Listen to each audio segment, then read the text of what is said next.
Welcome to my review of the latest controversial comic book movie. Captain Marvel was directed by Anna Boden and Ryan Fleck, the team behind the criminally underrated Half Nelson.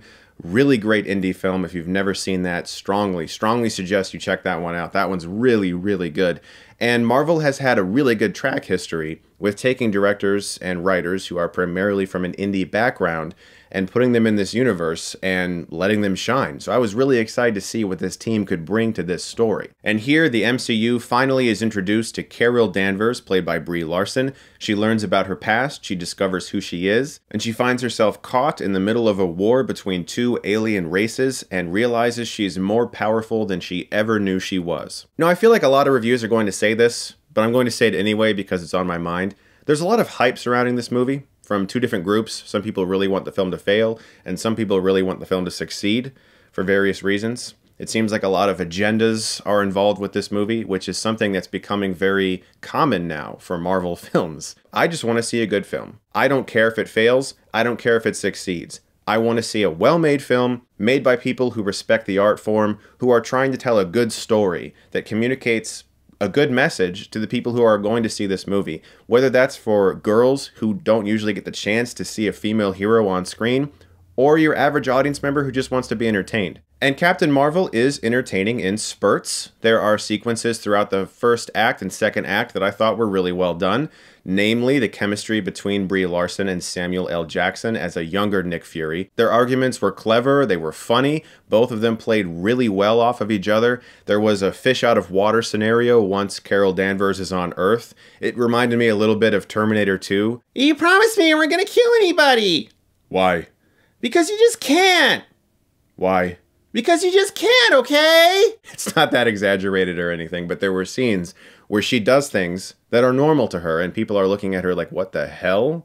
What is going on here? And a lot of that was really entertaining. Also, one of the most praiseworthy elements of this film is the truly groundbreaking CGI de-aging work that was done to Samuel L. Jackson and Clark Gregg. It's stunning. After the first few scenes, I didn't even notice anymore. It just blended into the background, which is what the best CGI does. The best computer-generated stuff is the stuff you don't even notice. That's when a CGI artist has truly met their goal. When their work is so seamless that it doesn't even capture your attention necessarily. It just becomes part of this world. And that is just, we're in the future. We're in the fucking future. It is insane what they've done here. Really amazing CGI work. I also liked aspects of the opening moments. You have Jude Law and her training. You have this fight scene where she has these metal braces on her hands and she's trying to break them by busting her hand against a spaceship wall and they won't shatter, so she just has to punch people really fucking hard to try to get these things off of her hands. That was a badass scene. Probably my favorite fight scene in the movie. I also liked the musical score. It felt different from other Marvel films. There was an electronic hue to it. I guess it was most akin to Thor Ragnarok's score, perhaps. And Goose the cat. I like the cat. I like cats. I don't know what else to say. The cat was fucking cool.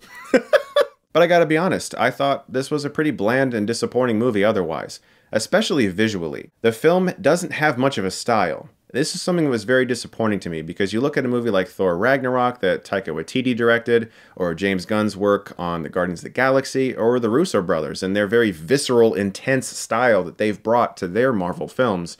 You have come to expect something of a Marvel movie of style, of feel, of voice.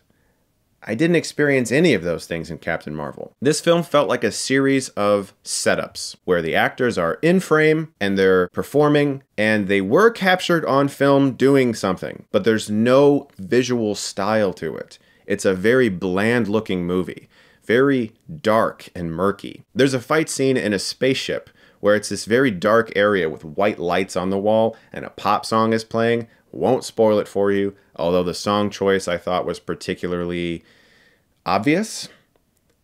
And I couldn't tell what was going on.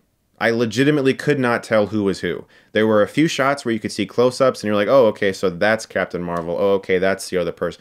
Could not tell what was going on. Besides that opening sequence where she has those metal braces on her fists, there is not a single memorable fight in this movie, not just from a visual perspective, but from a choreography perspective. We've come to expect more out of a Marvel film than this.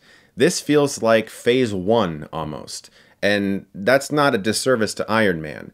There was a feel to those early Marvel movies that felt like they were still sort of figuring out what they were doing, kind of like Captain America: The First Avenger. But even those films, Joe Johnston had a visual flair and a style. It felt like a Joe Johnston film. It felt like the filmmaker who made The Rocketeer made The First Avenger. When it comes to this movie, I can't tell who directed it. It doesn't feel like it has any real voice of its own. Even from a storytelling perspective, the film comes off very messy.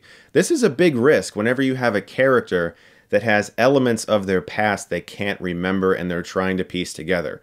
A movie like The Bourne Identity, I think, did that really well because we have someone and we just see who they are now and they slowly learn who they used to be. And it was told in a very interesting way because we find out who Jason Bourne used to be through his actions. When he grabs that flashlight that a guard tries to smack him with, and then he just takes him out in a second, through those actions, you're like, oh, okay, this guy used to be something fucking badass. In this movie, though, we learn of Carol Danvers' pasts more through audio and quick flashes of things that may have happened to her before. She goes to this realm and visits this intelligence, and it's supposed to show her what she most desires. And that arc feels really wasted in the movie, by the way. I won't get into it because it's spoilers. But whenever you have a character like Carol Danvers with a fragmented past, it can be very difficult to tell this story in a way that feels cohesive while also having her punch things every 10 minutes in a really entertaining way. It also doesn't seem to know what its tone is or what its message is. There's 90s nostalgia for like 10 minutes, and then it's sort of a buddy cop movie between her and Nick Fury, and then it's kind of a movie about sisterhood between her and one of her past friends. And those scenes were really kind of cute and adorable and heartwarming if there was more of an emotional pull to them that I actually felt, and I just didn't feel it. It felt very forced. And there just wasn't enough backstory or information to really give a shit about those characters. Now, the main villains in the films are Skrulls. They can shapeshift, they can turn into anybody, they can make themselves look like anyone as long as they've seen that person. This makes for one of the most entertaining chase sequences in the film, with Nick Fury on the road trying to catch up to a train that Captain Marvel is trying to infiltrate because there's an old lady that we've all seen in the trailers. One of the better scenes in the movie for sure. But they really wasted a lot of the potential that they could have done with these Skrulls in shape-shifting into different things and creating a air of mystery and deception. It's a few scenes where they use that to their advantage, but it just sort of disappears really quickly, and another story is put in its place that also doesn't really feel earned or warranted. But I think the biggest issue with this film is really not what I wanted to say, and I mean this honestly. I am sad to say that I feel like Brie Larson just did not do a great job in the movie. She is definitely trying super hard to be a good Captain Marvel and a good Carol Danvers. She's giving a lot of dedication to this role, and I do not know if it is direction or her choices. But her character is so wooden. This is a fish out of water scenario. This is somebody who doesn't know what's going on, who reacts to things differently. We've seen that in Thor. We've seen it, as I said, Terminator 2. All of those movies played those scenes for comedy, and it made those characters more likable. Here, it feels like the movie is almost afraid to make light of Carol Danvers' character or show a hint of vulnerability or human emotion, which led to a performance that felt uneven to me. I think Brie Larson is crazy talented as an actress, and I really do think they have set up great potential. I'm excited to see what else they can do with this role and Brie Larson in the future. I'm excited to see a more fleshed out version of this character now that this film has been established. It just feels like a stepping stone movie. It doesn't feel like that incredibly powerful film that a lot of us wanted to see. It just feels like filler leading to other things featuring Captain Marvel, which is one of the most disappointing elements of the movie. Is it entertaining at times? Absolutely. Will people watch the movie and find enjoyment in it? Of course. But as someone who has seen multiple Marvel films now, I expect way more out of them. I'm going to give Captain Marvel a C. Guys, thank you for watching, and I do suggest seeing the film and making up your own mind. Don't give in to online agendas one way or the other. Just make up your own opinion and be honest about how you feel. That's how we get better films, I think. You just have to be honest. And I'm being honest. The movie could have been a lot better. All that being said, I do want to give a huge shout out to the sponsor for this video, and that is Expressvpn. I'm away a lot. I spend a lot of time at conventions. I'm on the road. I have to go to cafes or public places like hotels. I'm doing a lot of movie pitches to various businesses and studios. These business trips are something I've been doing a lot more lately ever since I turned 30 and decided, you know what, I'm going to really try to get my movies made. And so my privacy and my safety on the internet is something that's important to me. Prevents them from opening bank accounts in your name or accessing your email or social media accounts. It's super, super helpful, and you can use it on tons of different devices. That app is available on iPhone, Mac, Android, and more. So for less than $7 a month, you can use this service, and there's a 30-day money-back guarantee. But if you go to expressvpn.com/Chris Stuckmann, you can find out how to get 3 months for free and take your internet back today. So please do check out expressvpn.com/Chris Stuckmann to find out how you can get 3 months of that service for free. And thank you so much to them for sponsoring this video. And thank you guys for watching. Let me know what you think of Captain Marvel if you do see it. I'm curious to see how this one pans out for audiences and fans alike. Thank you so much, guys, as always, for watching. And if you like this, you can click right here and get Stuckmanized.